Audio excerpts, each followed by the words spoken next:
Hi, Empress Justice here, and welcome to the late April 2026 reading for Aquarius. This is for Danishta, Shata Bisha, and Purva Bhadrapada. Now, if there are any Western Aquarians in the house, feel free to come in. You're most welcome. You want your sun, moon, and ascendant, all right?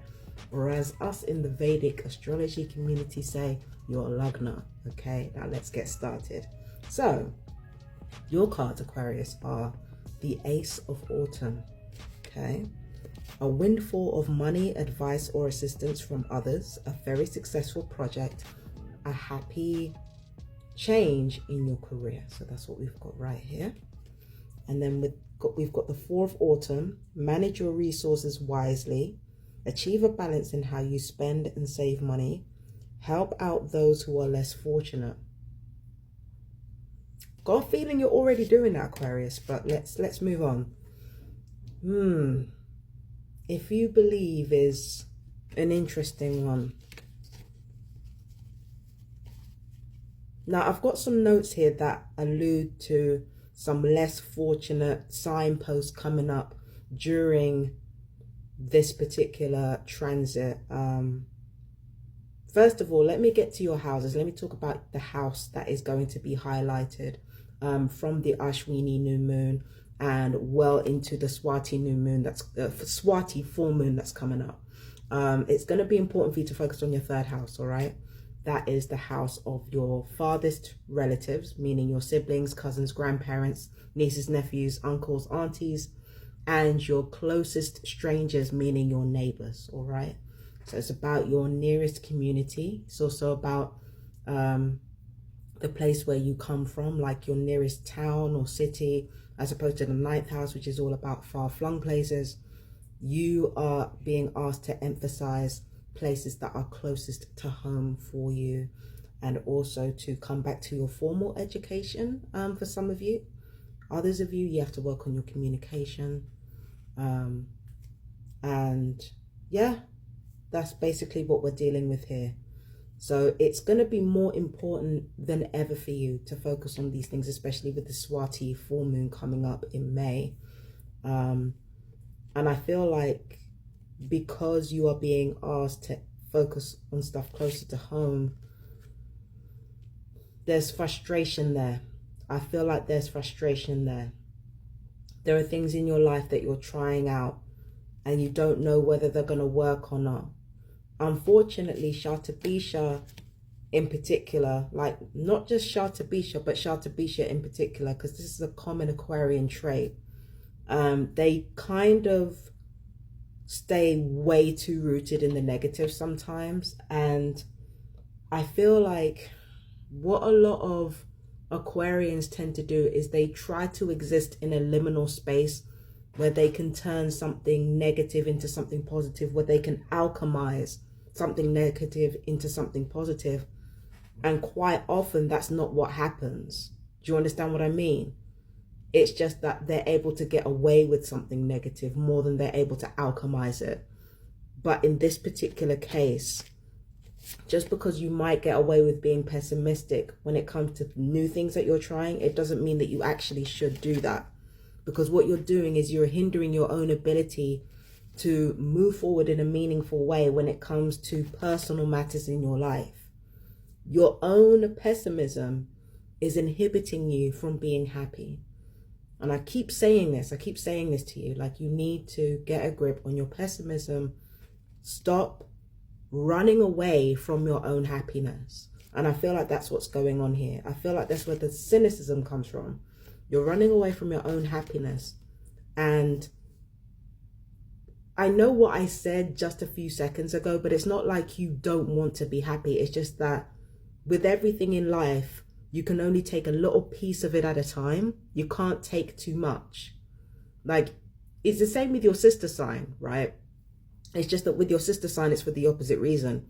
With you, whatever you do, or you have to take a little bit at a time. It's always a little bit at a time so that you can fully focus and pay attention to it. If you feel like there are too many good things happening to you at once, it can make you feel stifled, because you have to be drip fed certain things.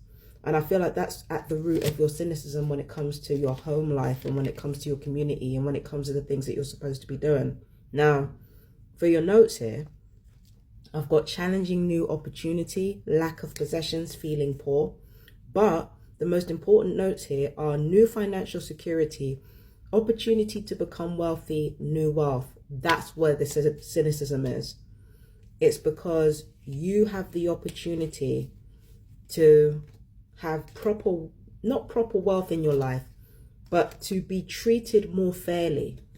But for some reason, you are heavily opposed to that.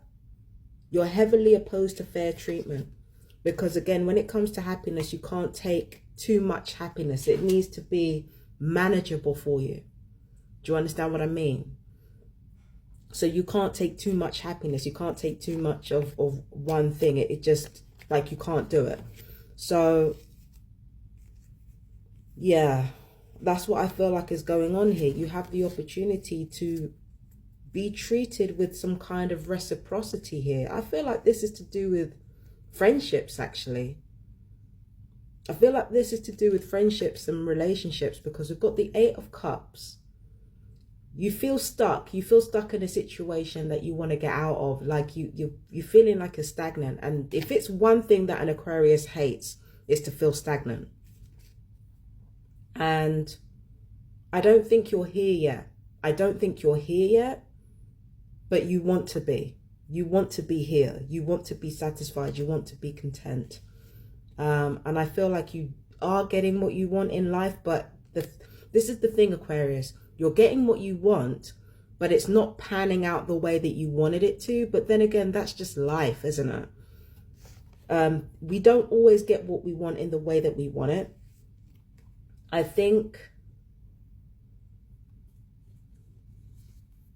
Because what I'm seeing here is that some of you might get carried away with your emotions, but it's not going to be bad. In fact, it's not going to make you... Yeah. Some of you get carried away with your emotions, and that's directly what leads to you gaining better opportunities financially and towards you being more organized.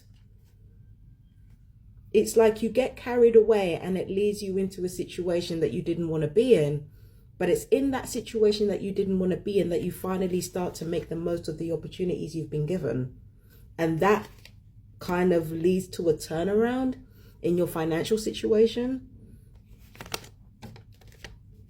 There's a Tower card from Capricorn's reading that's looking at me right now. So I've got to get this out. So the reason why this is looking at me is because you getting carried away with your feelings, it leads to a truth that you have to confront. A truth that for a long time you have tried to deny to yourself. Now, this could be in the context of a relationship. This could be in context of the community around you. This could be in context with regards to everything that you have been taught in a formal space, or everything that you have been taught by your community. So there's a huge, powerful shift that happens. And when that happens, instead of you feeling despondent, it actually wakes you up and makes you more organized. So you get carried away with your emotions. Then the truth comes in to kind of like wake you up a little bit. And instead of making you feel really bad about yourself, you actually turn around and you're like, okay, what do I need to do? How do I need to organize my life from here on? How do I need to handle the community around me? I need to rethink as to how I see the community around me. I need to rethink that. I need to rethink how I relate to the world. And yeah, you're going to have to deal with truths that are unwelcome. Truths that you tried to hide or that you tried not to deal with, that you're going to have to deal with. But again, this is what's going to empower you, and it's what's going to wake you up, and it's what's going to make you more receptive to the financial opportunities or the opportunities for reciprocity that are going to come your way. I wish your reading was less confusing, Aquarius. I really do, but that's what I get for you, right? I get that when it comes to your environment, your nearest environment, there are going to be a lot of changes happening. Massive wake-up call, but it pulls you to action. And that's for my beautiful Aquarians. That was for Danishta, Shatabisha, Porvabajapada. I have been Empress Justice. Oh, and that was for Western Aquarius as well. I have been Empress Justice, and I will see you in the next reading. Peace and blessings. Bye-bye, my darlings.